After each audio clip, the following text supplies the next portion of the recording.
రేపు రాత్రి గాని ఎల్లుండి గాని తుఫాన్ తీరం దాటే అవకాశం ఉందని మంత్రి నారాయణ తెలిపారు. ప్రజాప్రతినిధులతో పాటు అధికార యంత్రాంగాన్ని అప్రమత్తం చేశామన్నారు. ప్రాణ నష్టం జరగకుండా జాగ్రత్తలు తీసుకోవాలని సీఎం చంద్రబాబు సూచించారని, ఆ మేరకు పాఠశాల భవనాలు, ప్రభుత్వ కార్యాలయాల్లో పునరావాస కేంద్రాలను ఏర్పాటు చేసినట్లు చెప్పారు. తుఫాను ఎదుర్కొంటున్నామంటున్న మంత్రి నారాయణతో మరిన్ని వివరాలు మా కాకినాడ ప్రతినిధి సతీష్ ఫేస్ టు ఫేస్. తుఫాన్ ప్రభావం కాకినాడ జిల్లాపై తీవ్ర స్థాయిలో పడనుంది. కాకినాడ పరిసర ప్రాంతం నుంచే కూడా తీరం దాటే అవకాశం ఉన్న నేపథ్యంలో అధికార యంత్రాంగాన్ని అంతటినీ కూడా మంత్రి నారాయణ అప్రమత్తం చేశారు. ప్రస్తుతానికి నారాయణ మనతో పాటు ఉన్నారు, వారిని అడుగుదాం. చెప్పండి, అంటే తుఫాన్ ప్రభావం ఏ స్థాయిలో ఉండబోతుంది, ఎలాంటి పరిస్థితులు ఉన్నాయి, దాన్ని ఎదుర్కొనేందుకు ఎటువంటి చర్యలు తీసుకుపోతున్నారు? ఏదైతే సైక్లోను కాకినాడ పరిసర ప్రాంతాల్లో క్రాస్ అవుద్దని ఇప్పుడు ఇంతవరకు తెలిసిన సమాచారం ప్రకారం దానికి తగ్గట్టుగా ముఖ్యమంత్రి గారు అన్ని ఇన్స్ట్రక్షన్స్ ఇవ్వడం జరిగిందండి. దానికి తగ్గట్టుగా కలెక్టర్ గారు అటు ప్రజాప్రతినిధులతోనూ అధికారులతోనూ మాట్లాడి ఇన్స్ట్రక్షన్స్ అన్నీ ఇచ్చారు. జనరల్గా ఇటువంటి వచ్చినప్పుడు ఫస్ట్ చెట్లు గిట్లు పడిపోవటం వల్ల రోడ్లు బ్లాక్ అవుతాయి. అది ఇమీడియట్గా క్లియర్ చేయండి ఏమీ చేయలేము. అందుకని దానికి ఫస్ట్ ప్రయారిటీ ఇస్తూ దానికి కావాల్సిన జేసీబీలు, ప్రొక్లైన్లు, కేన్లు, ట్రాక్టర్లు అన్నీ ఏర్పాటు చేశారు. తర్వాత వాళ్ళందరికీ ఫుడ్ ఇంపార్టెంట్, ఫుడ్, వాటర్, దానికి సంబంధించిన సఫిషియెంట్ ఫుడ్, వాటర్ ఏర్పాటు చేసుకున్నారు. అదేవిధంగా ఏదైతే వసతి గృహాలు ఉన్నాయో 101 ఉన్నాయి, వాటిని అన్నింటినీ ఖాళీ చేయించి వాటిలో యాక్చువల్గా పునరావాస కేంద్రాలు ఏర్పాటు చేశారు. అయితే ఈ పునరావాస కేంద్రాలు ఒక చిన్న ప్రాబ్లం ఉంది. ప్రజాప్రతినిధులందరూ చెప్పింది ఏంటంటే పునరావాస కేంద్రాలకు వచ్చి భోంచేసి వెళ్ళిపోతారు సార్, అక్కడ ఉండరు, వాళ్ళు అక్కడ ఉండేటట్టుగా చేయండి, లో లయింగ్ వాడు అందరూ తీసుకొచ్చి చెప్పారు. దానికి ఎస్పీ గారికి ఇన్స్ట్రక్షన్ ఇవ్వమంటే పోలీసు వాళ్ళు, రెవెన్యూ వాళ్ళు, ప్రజాప్రతినిధులు ముగ్గురు కలిసి ఆ కార్యక్రమం చేస్తే సక్సెస్ అవుతుందని వాళ్ళకి ఇన్స్ట్రక్షన్ జరిగింది.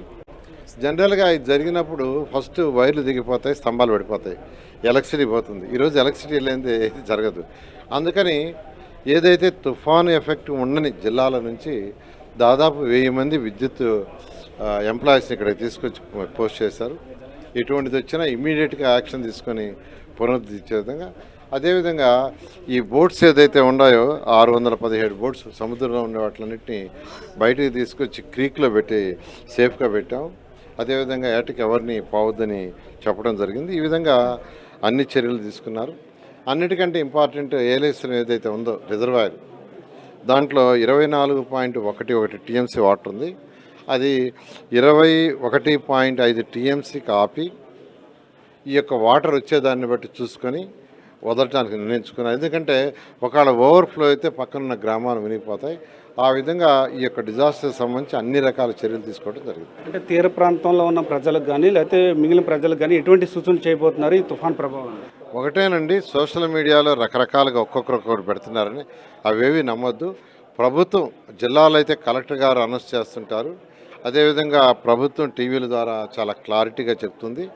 దాన్ని మాత్రమే నమ్మి ఆ డైరెక్షన్లో ఉండి ఒకటే చెప్పింది, లో లయింగ్ ఉన్న వాళ్ళందరూ ఖచ్చితంగా ఎక్కడైతే పునరావాస కేంద్రాలు చేస్తారో అక్కడికి రావాల్సిందిగా రిక్వెస్ట్ చేస్తారు. అంటే తీరం దాటే సమయంలో ఎంత ఈదురుగాలు ఉండే అవకాశం ఉంది, అలాంటి పరిస్థితులు ఉండబోతుంది? ఇప్పటి వరకు ఉన్న అసెస్మెంట్ అయితే 90 నుంచి 100 కిలోమీటర్ల వేగంతో రావచ్చని, మ్యాక్సిమం 110 అని ప్రస్తుతానికి ఉంది.